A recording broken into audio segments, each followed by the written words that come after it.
কল্পনা করুন, আপনি এমন একটা ট্রেনে বসে আছেন যার চারপাশে শুধু বরফ, গ্লেসিয়ার আর আকাশ ছোঁয়া পাহাড়।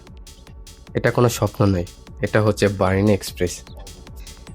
ইতালির দ্বিতীয় দিনে আমি ছিলাম ইতালির ছোট্ট একটি শহর তিরানোতে এবং এক্সপ্লোর করি তিরানো থেকে সুইজারল্যান্ডের সেন্ট মর্টিস পর্যন্ত একটি অসাধারণ ট্রেন যাত্রা। এবং আপনি জানলে অবাক হবেন, ইতালির তিরানো থেকে সুইজারল্যান্ডের এই রুটটি হচ্ছে ইউনেস্কো ওয়ার্ল্ড হেরিটেজ সাইট থেকে স্বীকৃতি দেওয়া একমাত্র ট্রেন রুট। 2 ঘন্টা 30 মিনিটের এই বার্লিন এক্সপ্রেসের ট্রেন যাত্রার অভিজ্ঞতা কেমন ছিল, আজকের ভিডিওতেই সেটি আলোচনা করব। তো চলুন শুরু করা যাক।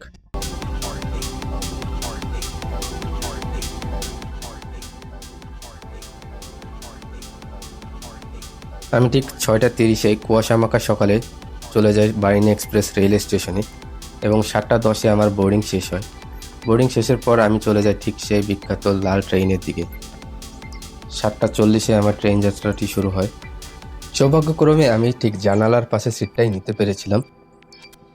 যাত্রা শুরুতে হাইলাইটসে আসে বুরোসিও স্পাইরাল ডায়াডাক্ট। এটি এমন একটি ইঞ্জিনিয়ারিং মার্ভেল যেখানে ট্রেন স্পাইরাল হয়ে উপরের দিকে উঠে যায় এবং নিচ থেকে দেখলে মনে হয় ট্রেন নিজের উপর দিয়েই চলছে। এই স্পাইরালিং ভিউটি ছিল জাস্ট অসাধারণ। এরপর আমি পৌঁছে যাই পেসকিয়াভো ভ্যালিতে। এখানে লাগোদি পেসকিয়াভো লেকের ঠিক পাশ দিয়ে ট্রেনটি চলতে শুরু করে, যা দেখতে নীল রঙের জেমস্টোনের মতো লাগে। চারপাশে সবুজ পাহাড়, ছোট ছোট গ্রাম। এটি যেন এক পোস্টকার্ড থেকে উঠে এসেছে এবং এর চারপাশে প্যারানমিক ভিউ দেখে আপনি মুগ্ধ হতে বাধ্য। ঠিক তার কিছুক্ষণ পরেই আসে জার্নি সব থেকে exciting part, Bernina pass. Train ধীরে ধীরে উপরের দিকে উঠতে উঠতে চলে যায় ঠিক সর্বোচ্চ উচ্চতায় এবং আমরা পৌঁছে যাই অস্পেজিও বার্নিনায়। আপনি জানলে অবাক হবেন, এই অস্পেজিও বার্নিনাই হচ্ছে ইউরোপের সব থেকে উঁচু রেল স্টেশন, যার উচ্চতা 2253 মিটার। এখানে লাগো বিয়ানাকো লেক, যা বরফে ঢাকা এবং চারপাশে স্নো ক্যাপেড। শীতকালে এই লেকটি সম্পূর্ণ ফ্রোজেন হয়ে যায়, কিন্তু গরমের সময় এর নীল পানির সৌন্দর্য আপনাকে মুগ্ধ করবে। স্টেশন থেকে ঠিক ধীরে ধীরে নামতে শুরু করি আমরা এঙ্গাদিন ভ্যালির দিকে। পথে মর্টেটস গ্লেসিয়ার দেখা যায়, যা দেখে মনে হয় ঠিক বরফের নদীর মতন।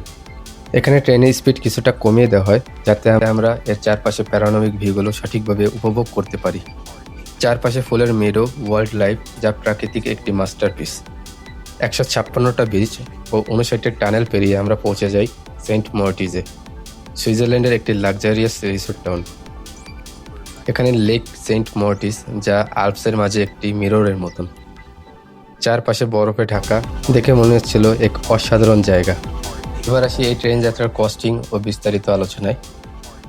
আপনাকে এই ট্রেন জার্নির জন্য অবশ্যই আগে থেকে সিট রিজার্ভেশন করতে হবে এবং টিকিট সংগ্রহ করতে হবে। ইতালি তিরানো থেকে সুইজারল্যান্ডের সেন্ট মর্টিস পর্যন্ত টিকিটের দাম পড়বে প্রায় 66 সুইস ফ্রাঙ্ক বা 80 ইউরোর মতন। এবং যদি আপনি ইতালি তিরানো থেকে কোর পর্যন্ত যাত্রা করতে চান, তাহলে আপনাকে খরচ করতে হবে 120 সুইস ফ্রাঙ্ক বা 150 ইউরোর মতন।